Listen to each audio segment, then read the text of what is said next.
Matahom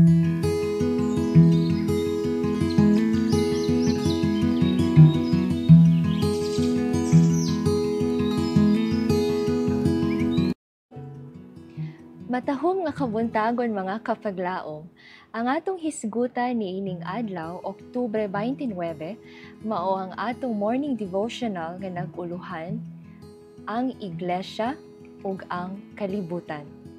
Ug ang atong teksto makita sa unang Juan 2, versikulo 16 ug 17, nga nag-ingon, kay ang tanan nga anaa sa kalibutan, ang pangibog sa unod, ug ang pangibog sa mga mata, ug ang pagpagarbo sa kinabuhi, dili gikan sa amahan, kundili sa kalibutan. Ug ang kalibutan mahanaw, ug ang pangibog niini, apan siya nga nagatuman sa kabubuton sa Dios, magapabilin hangtod sa kahangturan. Unang Juan 2, versikulo 16 ug 17. Daghan nga mga nag-angkon nga mituo sa pulong sa Dios, daw wala makasabot sa malimbungon nga buhat sa kaaway. Wala sila makaamgo nga ang katapusan sa panahon haduol na. Apan si Satanas nahibalo niini, ug samtang ang mga tawo nangatulog, siya nagalihok. Ang kaibog sa unod, ang kaibog sa mata, ug ang garbo sa kinabuhi, maoy nagahom sa mga lalaki ug babayi. Si Satanas nagalihok bisan taliwala sa katawhan sa Dios, aron mudangat ngadto sa pagkabahin-bahin.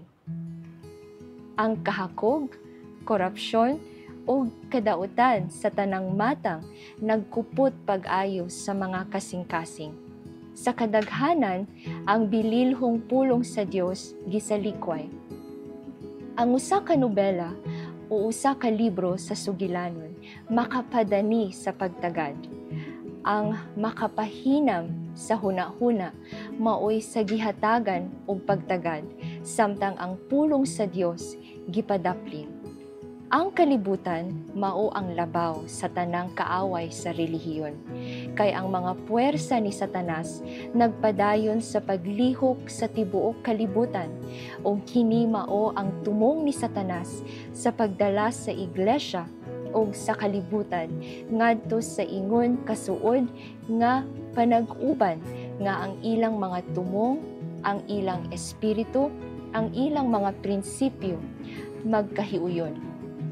Ug nga kini mahimo nga imposible sa pag-ila tali kaniya nga nag-angkon nga nag-alagad sa Dios ug kaniya nga wala mag-alagad kaniya.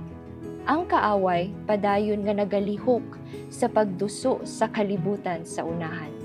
Ang sugo gihatag, gumula kamo gikan kanila ug magpalain kamo. Apan dili para nimo ang pag-ingon, wala ako'y labot sa akong isig katawo. Gilubong siya sa kalibutan, dili ako ang iyang magbalantay.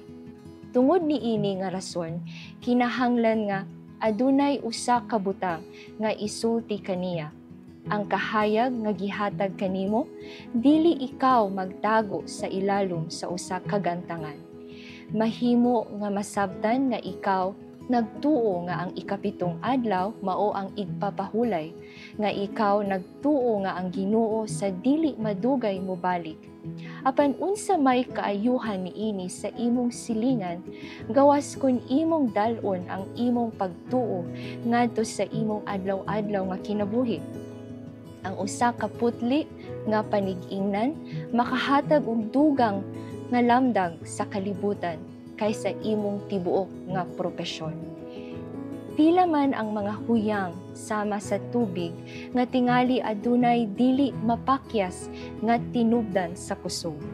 Ang langit andam sa paghatag kanato aron kita mahimo nga gamhanan diha sa Dios ug makab-ot ang bug-os nga pagkahingkod sa mga lalaki ug mga babayi diha kang Kristo Jesus. Magampo ta mga kapaglaom. Amahan, dalayigon ikaw sa walay katapusan, Salamat sa imong mga pulong mensahe. Alang kanamo nga angay gayud kami magatuman sa imong mga kasuguan aron magapabilin kami diha kanimo sa kahangturan ug dili kami mahanaw kay ang imong mga pulong malungtaron man. Sa ngalan ni Jesus. Amen.